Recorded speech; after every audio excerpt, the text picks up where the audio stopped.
So what we're looking at today is when you've got to take two numbers, so you're writing one amount as a percentage of another. So you get two amounts.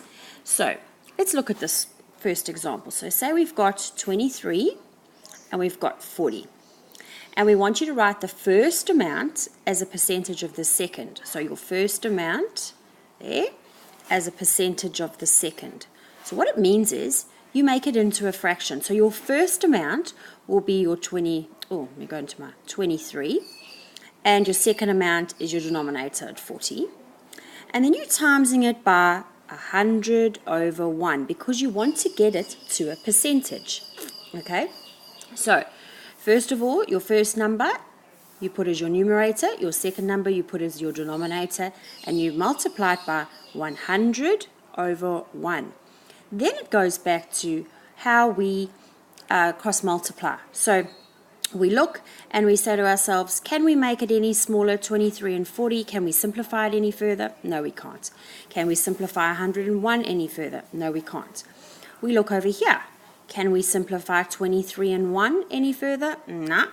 Oh yeah, we could definitely do something there. First thing we could do there was to chop off a 0 each. Now we're left with 4 and 10. We could divide that by 2.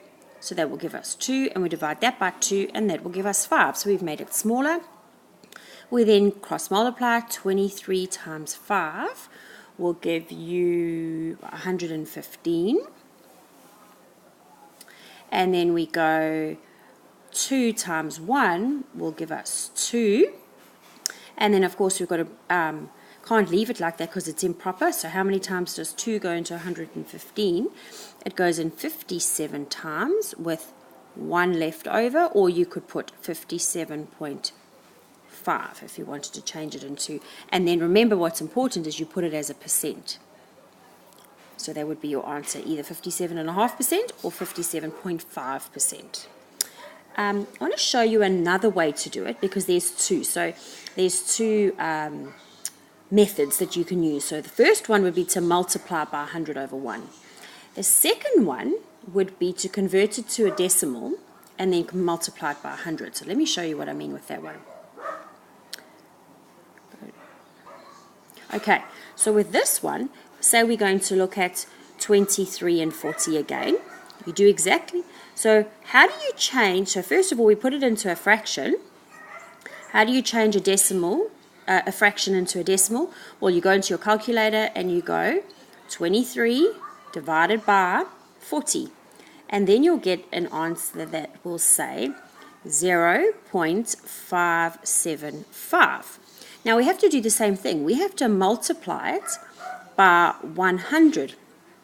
So what you would do is you would then move your decimal 2 places.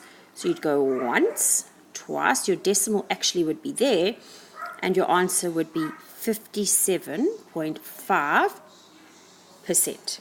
Now please, or we could say 57.5%, whichever you like, or whichever the question's asking you for. Can you make sure that you write down both of these? If you haven't written it down, go back to the beginning and write both the methods down and see which one you prefer.